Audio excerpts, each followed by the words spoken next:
Hey guys, I'm here. Today we are starting a new show. This was our second place winner for our show reaction that was going to be replacing Dark. I had more than one slot open. The winner is Agents of S.H.I.E.L.D., which will be coming out on Fridays, taking Dark's slot, but I wanted to pick up one of the other shows as well to kind of fill in some gaps, and that show that got second place was Severance. I know nothing about this show at all. Except I think, what's his name? Adam Scott, I think that's his name, is the lead, or at least a lead. I know he's in the show, and the description that Apple TV Plus actually has for the show. That's it. Oh, and I think I saw a Corridor Crew episode where they broke down, or at least analyzed, I think what may be the opening intro sequence to the show. Not like a clip from the show, but it's actual like intro, you know. I believe so. But yeah, aside from that, I know nothing. Let's go ahead and let's see how this goes. It's a short one, at least. It's one season. It's 9 episodes. I don't know if it's meant to be a limited series or if it's getting picked up for something later. I'm not too sure, but as far as I know, right now there's only 9 episodes of the show. And once we wrap this up, we'll probably do another poll to see what will pick up its place. And if you want to take part in that poll, you can do that over on Patreon or if you become a member of the channel. And speaking of that, if you want to check out the full-length reactions, it'll be over there as well. It is watch-along format, so you just need to sync up your own footage with the time codes for reaction to the entire episode. You get the same thing for all the other shows and movies that we cover on the channel, and every month we have a monthly community pick where you guys get to suggest and vote on what movie we react to next. We got monthly Q&As, behind-the-scenes footage. I try to make it worth your while since you are going to support the channel. But guys, I'd really appreciate it if you enjoy this reaction. You leave a like, drop a comment, subscribe if you're not already. And let's go ahead and dive into the first episode of Severance. Here we go. Who are you? Who are you? I'm sorry, I got ahead of myself. Hi there. You on the table? I wonder if you'd mind taking a brief survey. What? 5 questions. What do I get at the end? Depends on your answers. A free taco. First name will do.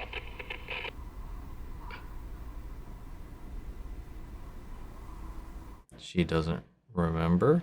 Question 2. In which U.S. state or territory were you born? Wait, Which state or territory, please? I don't know. Oh, wow. Please name any U.S. state or territory. Fuck, First that comes to mind. I don't know. Delaware. What is this? Delaware. Question 4. What is Mr. Egan's favorite breakfast? That one makes no sense. To the best of your memory, what is or was the color of your mother's eyes? What the fuck? Okay, what's happening? Unknown. So that's unknown, unknown, Delaware, unknown, unknown. What the hell did you do to me?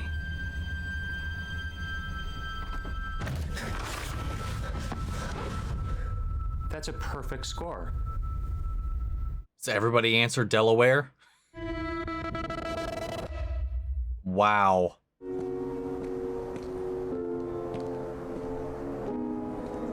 I love that symmetry. Only down.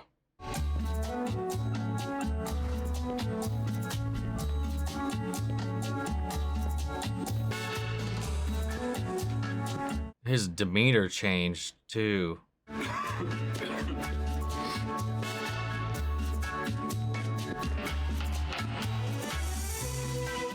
What is these hallways, man? So retro down here.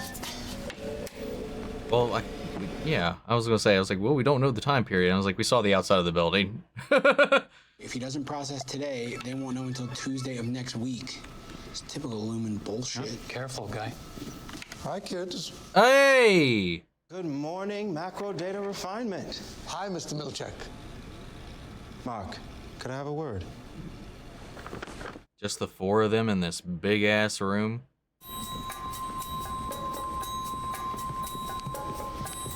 Macro data refinement.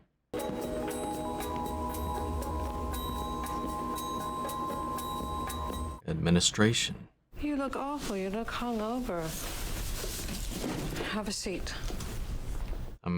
He looks like he was crying on his way into work, which he was. He just doesn't seem to be aware of that. I have Mark S. at my desk. Oh, is that why he thinks he came down with a cold? Confer upon you the freedom to serve here in the advanced role of Macrodata Refinement Department Chief. Congratulations. It's the same page.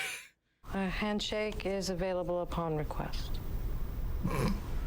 Thank you. May I have a handshake? Denied. Thank you to the board as well. The board won't be contributing to this meeting vocally. I kind of like, and I don't know, again, any of the intent behind this, but like the cold, callous, sanitized way that office buildings are kind of ran. I've worked in many. I'm supposed to start with just the input survey? Isn't that a little weird? Standard. Just start at 1A and continue by line based on her answers. Oh. I just love seeing you all come in like this. Go on ahead when you're ready. I don't know, something about all this just makes my skin crawl.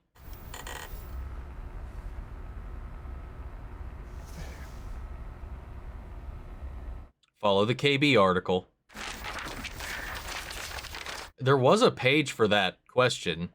Who's speaking? There was a page for that question. Oh. Hey, Oh. am I livestock? I'm sorry? What? Like, did you grow me as food and that's why I have no memories? Oh. You think we grew a full human and gave you consciousness? I don't know. Did your nails? I don't know. Thank you for taking the welcome survey. I can sense that the questions made you feel afraid or disoriented. God, this is so weird because of how familiar this fucking feels. You have been hired to a position on the severed floor of Lumen Industries. The what floor? The severed floor. Nice. Oh, are they severed from their outside world, their personal life? Is that why she doesn't remember anything, like when he changed down there? You have heard of the work-life balance. To start, imagine yourself as a seesaw. Oh! Fuck! Can we just take a beat, please? I wish I didn't read that one sentence description of this show. Okay, my name's Mark. And, He's going off script. so a few years back, I woke up on this table in this room. A disembodied voice asked me 19 times who I was. And when I realized I couldn't answer, I told that voice that I would find him and kill him. So look, there is a life to be had here, Helly. A life to be had? Well, you see, life, like a seesaw. I don't think you're supposed to like read from the script right in front of them like that. This is so unsettling. They're planning an expansion. And I'm what, part of It's probably really hard to recruit replacement for who? given that interview configuration. Once you leave, I just can't watch you leave. Of course you can't. This is so Twilight Zone-y.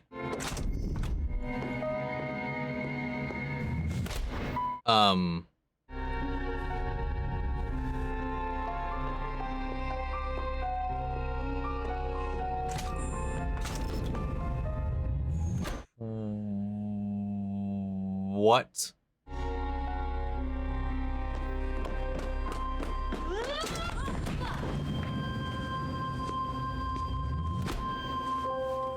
Oh, okay. I get it. I get it. Okay. The threshold is the split. It's the Am I divide. dead? No. Well, you did leave just now. Out into the stairwell, at least. You left, but you came back. I did not. You did. Come on. It's because her other self was like, oh, what am I doing in a stairwell? Here's a door. It enters in and then reactivates this side of her. Is that it? Welcome to Lumen, Helly. Are their names here even their names on the outside at all? Okay. Go ahead and have a seat. Oh. I give consent for my perceptual chronologies to be surgically split, separating my memories between my work life and my personal life. I acknowledge that henceforth my access to my memories will be spatially dictated. God. Okay, they got everything I know out of the way pretty quickly, at least. Well, every time you find yourself here, it's because you chose to come back.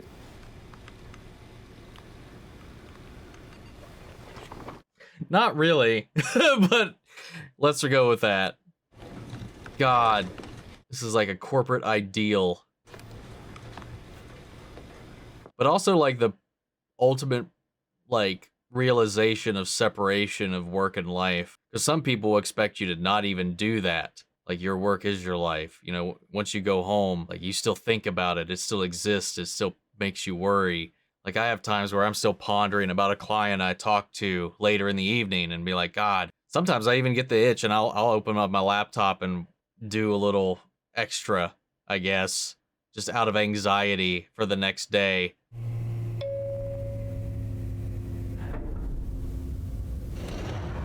So their outside self, they know they work here, but they don't know anything about what happens while they're in there, though, I imagine. And that's why their badges don't have faces or names. And they swap out all their well, I don't know why the watch is important and the shoes. Well, that would be everything external as a reminder of out there that you leave in there and swap out so they can control the work floor.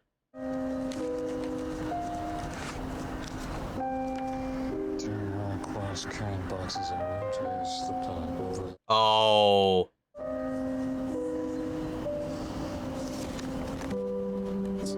It's not the temple. Here's your gift card. God damn it, man. This is too personal right now. Maybe keep your eyes on the icy road.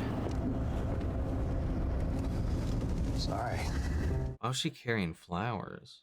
She asked about if she had a mother. Did she have like a funeral today? Okay, at least the mountain line isn't exactly symmetrical. I was gonna say, good Lord, what is this place? I mean, this is a nice place.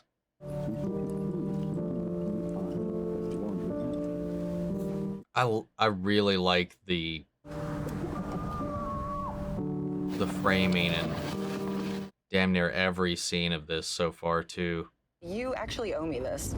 Do I? Yep. You remember that time when we were kids and I was just generally a way better sibling than you? Hi, Rick. Rickon, come on, it's Rickon. Ugh, you, sir, look at peace. Hi. You know, what a lot of people... I do like the idea. The tampering of memory, don't like it. But like to not have to think about work at all when not on the clock, much appreciated.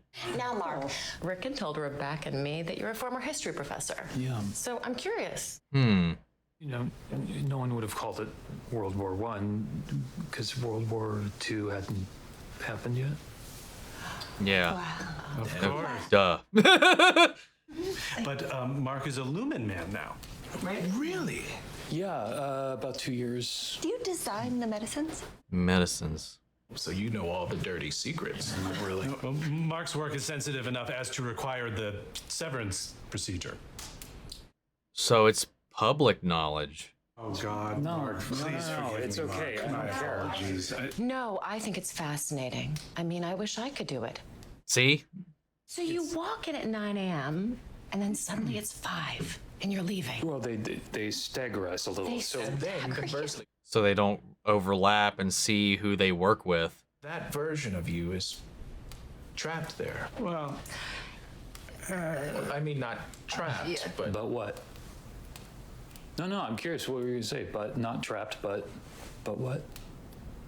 It's also an interesting commentary on the way where... The point is that Mark made a decision. We'll talk and about it that later. decision was controversial. Ethically, and socially, morally, scientifically. But Mark, I stand behind you without reservation. So well said. Thank you. Wow. Thank you. It's very sweet. Well, we're at the point where traditionally... I don't think his sister does, though. Because your child is innocent of tonight's atrocities, I'll wait until after it's born to murder you. Oh my God. Here you go, buddy. Fair. I'm proud of you for taking that job. I really am. And I think she would have been too. I know she would have been. I just feel like forgetting about her for 8 hours a day isn't the same thing as healing. Oh, that's why he was crying. He was thinking about it. Your house smells like pregnancy. What does that even mean? If you provide said child with all of its beds upon birth, you allow it to progress across the room at its own rate. Got it. What? I've had many different beds. Am I damaged? Don't answer that. Good night, my lord. Good night, milady. Another thing, I like the colors, like from the inside of the office building to that.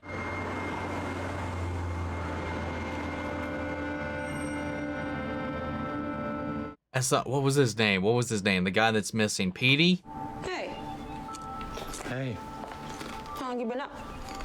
Oh, wow. I mean, it could also be a corporate spy in general that keeps tabs on their severeds. Are you following me? Your voice is different here. Worse. Yeah, it's gotta be. Was that a work reference?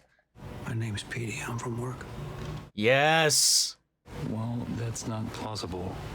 Everyone in my department is... Severed. I was. Was. Okay, well, severance is pretty permanent. Yeah. Bypassing the implant wasn't easy. I had help. Uh-huh. So it's an implant. We're friends? I'm your best friend. You're my very good friend. Mm-hmm. Not best, though. You're pretty good. But you were out of options, so I qualified as best. You know, my mother was a Catholic. She used to say it takes the saints 8 hours to bless a sleeping child. It's his boss. Good night, Mrs. Sovic. Mark, Yep. you're good people. Oh.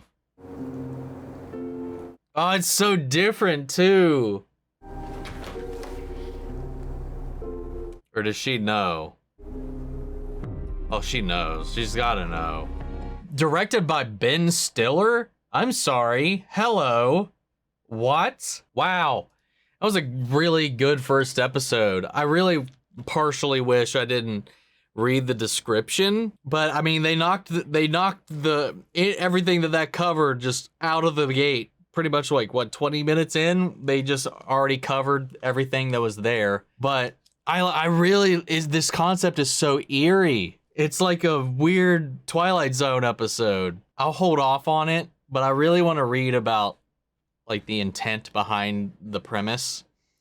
But like for somebody who's worked in many offices with many cubicles with many and all this stuff, I've been a manager a few times, a supervisor, team lead, all that jazz. This is just the shit that is just bled into your ears by the overlords, the company culture, the work-life balance, you're here kind of thing. It was like, and these clean-cut, sterile, like follow your instructions, stick to the script kind of things, but dialed up to kind of an 11, and I love it. See, like there's this thing, like who would subject themselves to being trapped in a box like that? This version of themselves only exists and only remembers and only knows what is in that box. To them, they're just right back there right after they leave because they have no memory of the in-between.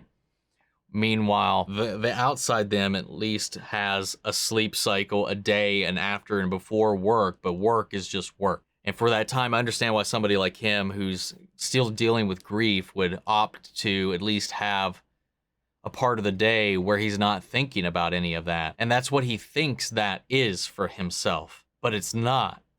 He's literally severed himself to create another entity, which is what they were kind of alluding to and talking about at the table. At the end of the day, he doesn't remember that time, that piece, without those memories, and just comes right back to it. So at the end of the day, it wasn't a solution. He's just now losing time without any memory of himself. Just excuses and a gift card to kind of abate that. Another thing too is like we always wish we couldn't take our work home with us. Sometimes like maybe we had a bad experience, maybe there's something we know we have to do the next day that just wanes on us throughout the night and makes us ponder and get anxious, waiting for the day to come, knowing we have that thing. Or in like an example I used earlier, maybe it pressures us, and that very same anxiety pressures you to do work off your shift just because you can't stop thinking about it. You're like, well, what's a simple email right now that I can send? Or what's another update to an incident or whatever, a correspondence with the client at this hour, or just at least a little note or test even. I've done some replications and tests off the clock a couple of times just for that very same reason. At what cost would you separate those though? It's like the other person at the table is like, man, I wish I could cut off and just, leave work at work and all that kind of stuff. It's this catch-22 in this world to an extreme, and I really like that. To add to that sterilization, there's so much symmetry throughout this. I love the shots. They're always, not always, but typically the subject dead center. And then just the sets in general and a lot of the things are set up purposefully symmetrical to kind of show you, one, there's that severance point in the center as things are flipped and covered and mirrored. And then that's when all the angles very much so stand out.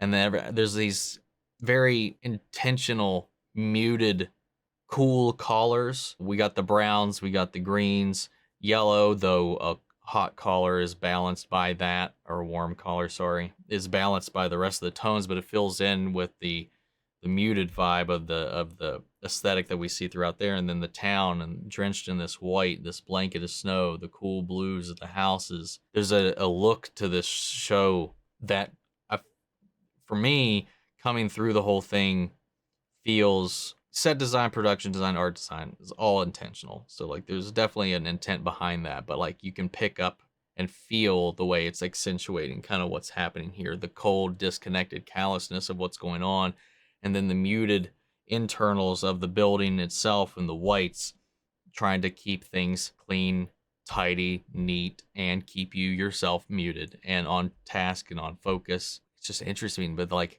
there's a way to undo it though, and they're doing work they don't understand.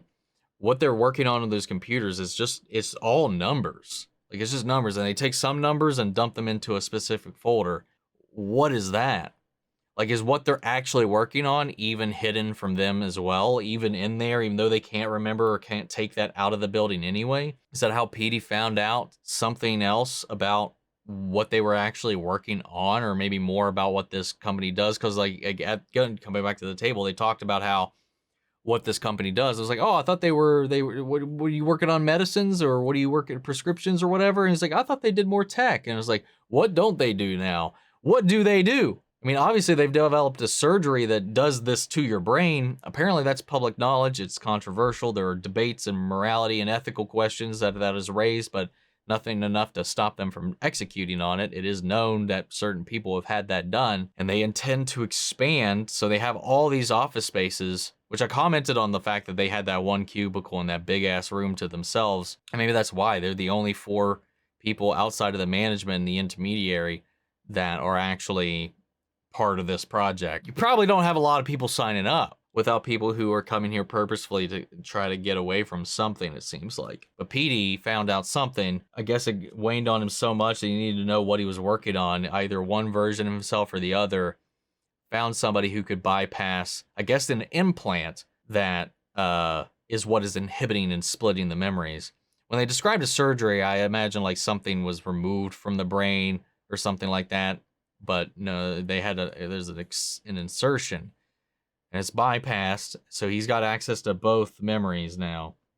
But because of that, he was let go from the company. He was no longer with them. But he's also, now it could be just his own paranoia. We don't know. He claims that he's being hunted. But this Selvig, I was like, why does this keep coming up? This neighbor, it's gotta come back around in something. I was like, maybe that's his handler, is what I was thinking of. If he's like, if you want to call him like a sleeper agent, not that he really is on a technical level, but that's kind of what I thought. It was maybe there's somebody keeping tabs on him, somebody always watching him. And they very much so, I don't know, that framing there at the end when it was revealed that the Selvig is his boss inside. I didn't pay attention to her. I don't remember her name when she was said. It's, again, that goes back to my question earlier, and it's my fault. They did call him Mark in and out. So his first name is right. Is his initials, is everything else correct? Feels like if I was in this company and we really wanted to make that distinction, we would give them names that were not their names outside to even create any other confusions as a failsafe. But I don't remember if that was the case. I'm going to have to pay attention to that in the next episode more closely, because I see, like when you start off a new show like this, like you kind of have to learn what things you need to start paying attention to. Like when I was watching Dark, I was like, wow, names, faces, all that stuff, you know, it took a little while. But then it came down, okay, now I got to look at people's eyes. Now I got to look at these other things, this and this and this. Now these things I wasn't really paying attention for, now I got to look into. This is a new situation. It's a new show. It's a new method. I'm excited to get into it, man. It's real trippy. It's wild. It's a lot of fun in this like unsettling, skin crawling, but it's got its own kind of sense of humor to it all. I think like will land even more so for anybody that's been in these types of environments. Yeah, great start. We got an interesting little mystery. So guys, hope you enjoyed this first reaction, but I'd love to know what you all thought. So sound off the comments to let me know your thoughts down below. We'll carry on the conversation after the video. If you want to clarify anything that I missed in this, obviously no spoilers for later down the line. If I was meant to understand it in this episode and not something that'll be revealed or informed upon or expanded upon in the next or subsequent episodes, just here, feel free to let me know. But aside from that, man, this was a great episode, but I hope you enjoyed the reaction. If you did, please leave a like, drop a comment, subscribe if you're not already. And if you want to see the full-length reaction, check it out over on Patreon, or if you become a member of the channel, gets you access as well. Before we go, I want to shout out our channel legends: Manny Sher, Ryan Karen, Yori Korscott, Margaret Grace, Melito, Robert Anguiano, Jeffrey Hale, M. Sephiroth, Jake Cantrell, and Eric Official. Thank you guys so much for your continued support. That's it for this video, guys, and I'll see you all in the next one. Take care, everybody.